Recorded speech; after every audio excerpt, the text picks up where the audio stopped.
महाराज विक्रमादित्य चुपचाप शिंशप्पा वृक्ष के नीचे पहुंचे, जहां शव पड़ा हुआ था। चिता की मटमैली रोशनी में उन्हें उस शव की हल्की कराह सुनाई दी। बिना कोई समय गंवाए उन्होंने शव को उठाया और उसे अपने कंधे पर लाद कर तेज गति से चलने लगे। कुछ दूर चलने पर बेताल की आवाज सुनाई दी, जो शव के अंदर से आ रही थी। बेताल ने कहा, राजन, तुम फिर से इस अनुचित कष्ट में पड़ गए हो। तुम्हारे मनोरंजन के लिए मैं एक कहानी सुनाता हूं, इसे सुनो। 3 ब्राह्मणों की कथा। यमुना के किनारे एक स्थान था जिसका नाम ब्रह्मस्थल था। इस स्थान पर अग्निस्वामी नामक एक विद्वान ब्राह्मण रहता था।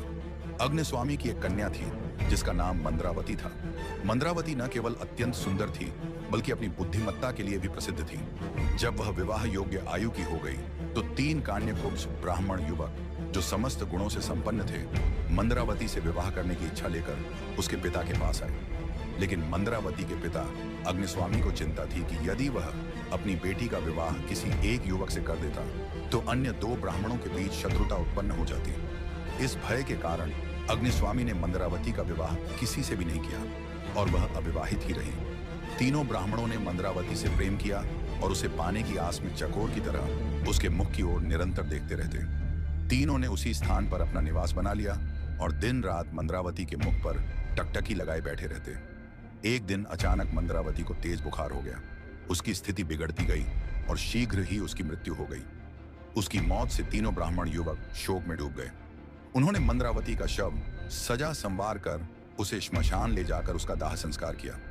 मंद्रावती की मृत्यु के बाद तीनों ब्राह्मणों ने अपने अपने तरीके से शोक मनाया।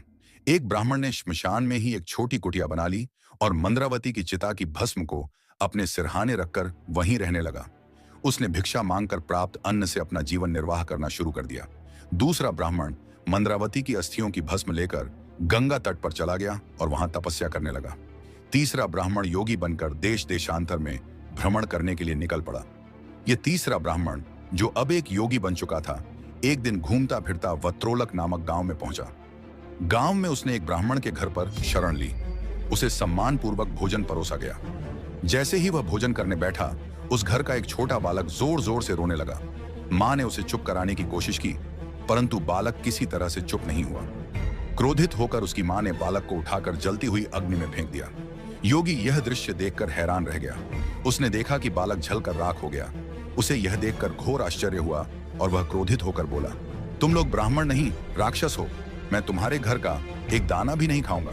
गृहस्वामी ने योगी को शांत करते हुए कहा, हे योगीराज, चिंता मत करो, मैं इस बालक को पुनः जीवित कर दूंगा। मैं एक ऐसा मंत्र जानता हूं जिससे मृत व्यक्ति जीवित हो जाता है। गृहस्वामी ने एक पुस्तक निकाली जिसमें वह मंत्र लिखा था। उसने मंत्र पढ़ा और अभिमंत्रित धूल को आग में डाल दिया।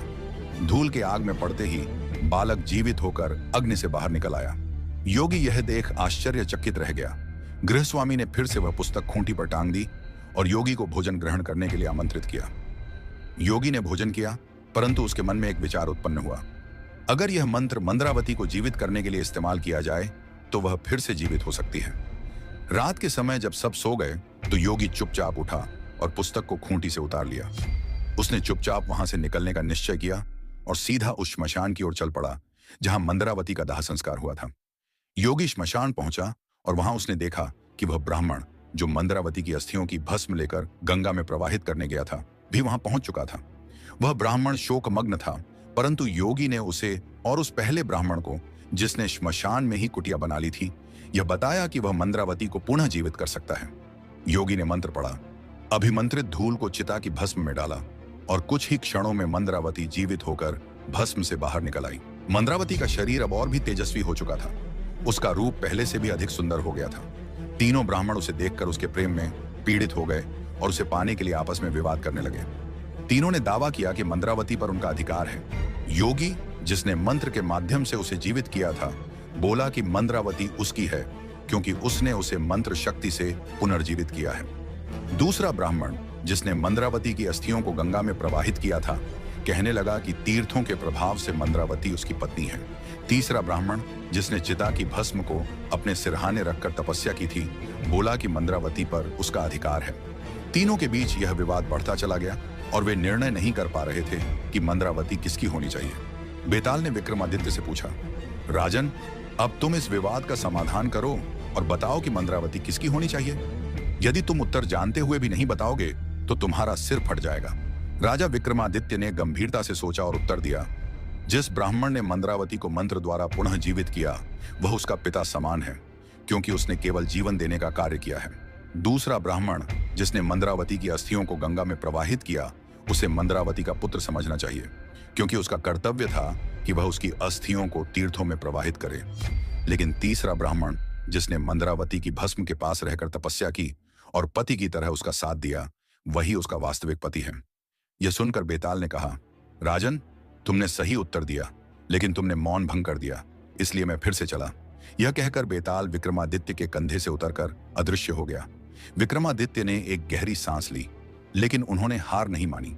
वे दृढ़ निश्चय के साथ पुनः बेताल को पकड़ने के लिए लौटने लगे, क्योंकि उन्हें अपना वचन पूरा करना था।